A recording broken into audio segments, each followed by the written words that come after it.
we understand Chinese President Xi Jinping's trip to Iran is the first foreign leader's trip ever to Iran after most of the sanctions are being lifted. What does that mean for the potential of cooperation between China and Iran? Well, there is enormous potential. Not only does Iran and China trade through the Persian Gulf and the high seas, but also there's an enormous potential that exists in the north of Iran, and that is Central Asia and the revival of the ancient Silk Road. The Iranians and the Chinese have agreed to build the infrastructure in order that for high-speed railways and highways, as well as potentially oil and gas pipelines, can go through this area. And if this hopefully is constructed, then within the next few years we will see a dramatic rise in trade between Iran and China, and Central Asia too will benefit very much. And also countries like Iraq and Syria and Afghanistan, which have road links to Iran, and there are developments with regards to railways and roads between these countries. These two could be linked up to the ancient Silk Road, which would make it a much larger market. Ms. He, well, before the sanctions were lifted, China not only observed the UN sanctions against Iran, but also at the same time did businesses with Iran. But now sanctions are being lifted, more opportunities for the other countries as well. What does that mean for China? Well, I think that will means more opportunity and more cooperation projects will be taking place between China and Iran. As you mentioned, more competition even during maybe? the sanction time. More competition maybe? China with other countries in terms of seeking opportunities in Iran? Right. Yes, apart from a cooperation opportunity, another thing is the competition. There will be more competition between China and the Western companies, because the Western companies all ready to go into Iran to do investment.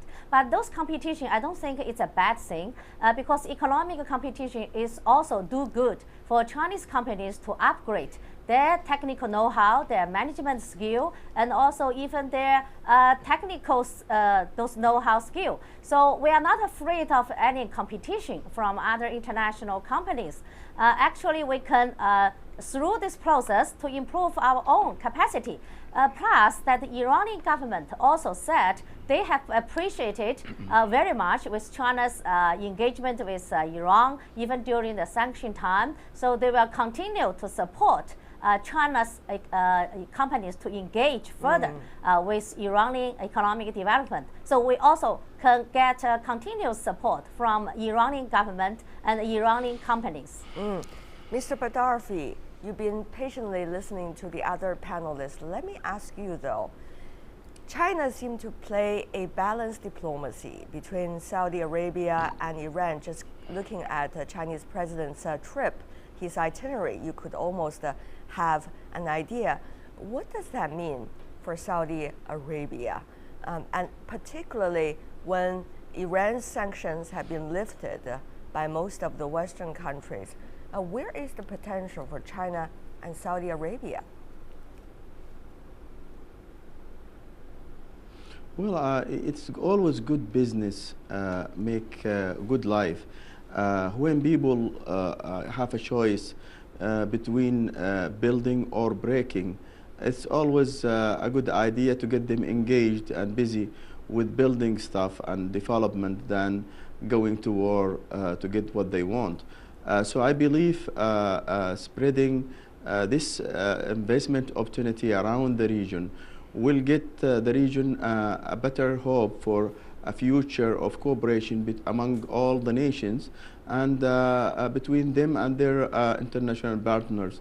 And of course, China is the second biggest economy in the world. And if not China is there, who would be?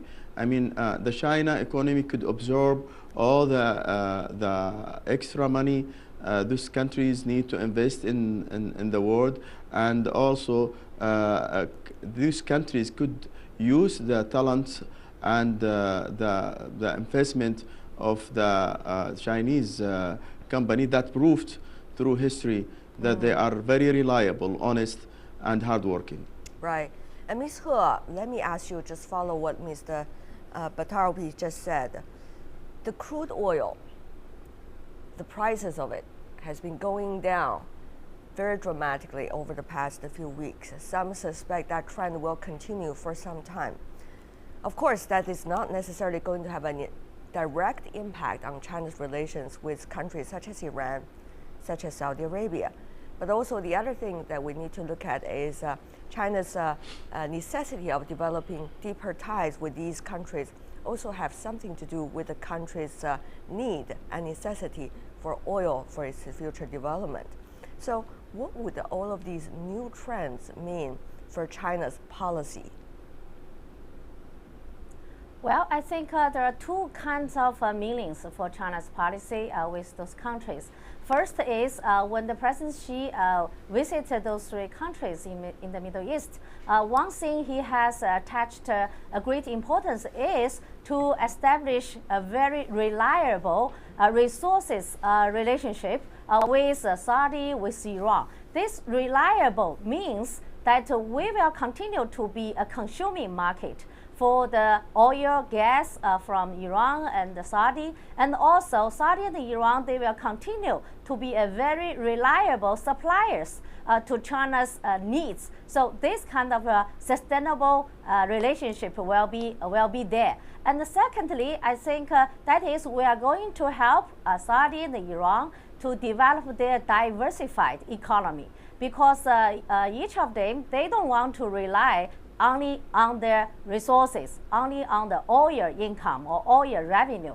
They, according to their next 5-year plan or 7 years plan, from both countries, one of the key elements in their future plan is to diversify the economy, like to develop their communication and the finance cooperation with China and the infrastructure building and the industry, manufacturing industry, and all of them, they want to get China's investment in to build like an industry zone. So through all those measures and those treaties we have signed with them, I think we will contribute to develop their diversified economy. So that will be another way out for this resources dependency economic structure.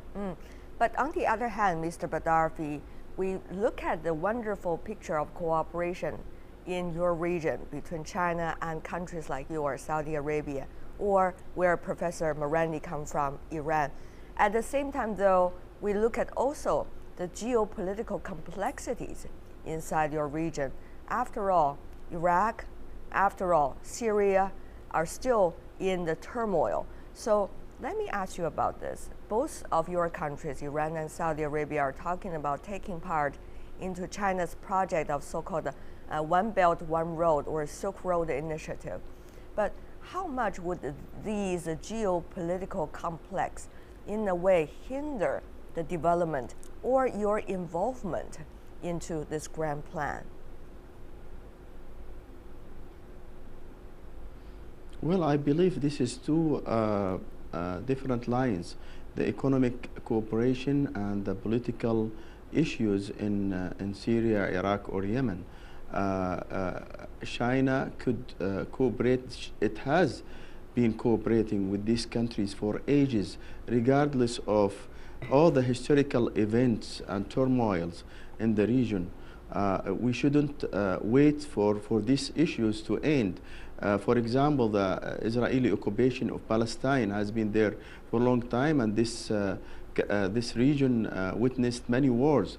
But China, through all this, were extending its cooperative hands to this region in trade and in commerce and in cooperation, development cooperations, and not giving a note to these issues except in the UN. When they are asked to vote, sometimes they are voting right, sometimes they are voting wrong, like in the case of Syria. But that's never affected their economic relations with the region, and it shouldn't. There should be separation between the dollars and the rival. Professor Marandi, though, what do you make of it?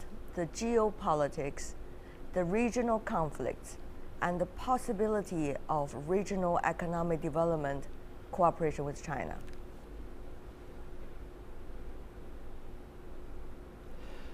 Well, I think the most important project that is up for discussion and implementation is the ancient Silk Road, which is a key element of the One Belt, One Road initiative. The problem is that if we have extremism, for example, the sort of extremism like the Taliban and Al-Qaeda that we have had in Afghanistan and Pakistan, if that spreads to Central Asia, that would be a catastrophe for the implementation of the project. So it's important, it's very important for both Iran and China to work together to prevent the spread of extremism. And that's one of the things that has been discussed in Tehran and was agreed upon to work together with regards to terrorism and issues pertaining to extremism. So the region in that sense and the developments in the region are important. They can't really be easily separated. If, for example, the extremism that exists in Syria, Al-Qaeda and Wahhabi extremists, and ISIL, and the same in Iraq and southern Yemen, as well as North Africa, if these, in Libya and in Nigeria, if these spread, then it would be catastrophic for world trade. So, for example, also in the two sides of the on the Arabian Peninsula in Africa, if the Al-Qaeda Wahhabi groups gain access to advanced weapons, then they could hit shipping, and that would also be a catastrophe for world trade. So I think it is key for all countries to work together to stop the extremists. Right. Ms. He, we've seen some strategic changes in geopolitics, let's just say over the past few years. The United States, for example, not only developing its ties with Saudi Arabia, but also working on the nuclear issue with Iran, and now seem to come to a periodic success, shall we say. But some suggest that is an overall replanning of the U.S. strategy toward the Middle East. At the same time, China is saying, Ms. He, it is doing things not to gain influence in the sphere, but rather to cooperate with everyone. Is that possible? Is it possible to cooperate without trying to gain influence? Will influence help cooperation, or will influence hinder cooperation? Ms. He. Well, I think it's fully depend on how to understand this definition of influence. I think according to President Xi's speech in the Arab League, the headquarters of Arab League, he used the 3 no to express China's policy on the Middle East. So one no is we are not seeking any proxy in that region, and the second no is we are not seeking those influence. And the third no is not seeking to fill in any so-called vacuum there. So this influence, according to my understanding, is those dominant influence. You want to becoming some hegemony there. So we don't want to seek that kind of influence. So, but if you build on your economic ties with those countries, and definitely you will get some sort of influence, like economic influence, and eventually you also get some influence to even political one, strategic one, but it's not saying hegemony. So that's different category meaning. So I think Middle East, we all know, is a region with very complicated international relations, and also those different religion and different those historical background. So it's people are saying it's a graveyard even for any outside powers if you want to get so involved in trying to get some hegemony. So we don't want to get this kind of influence.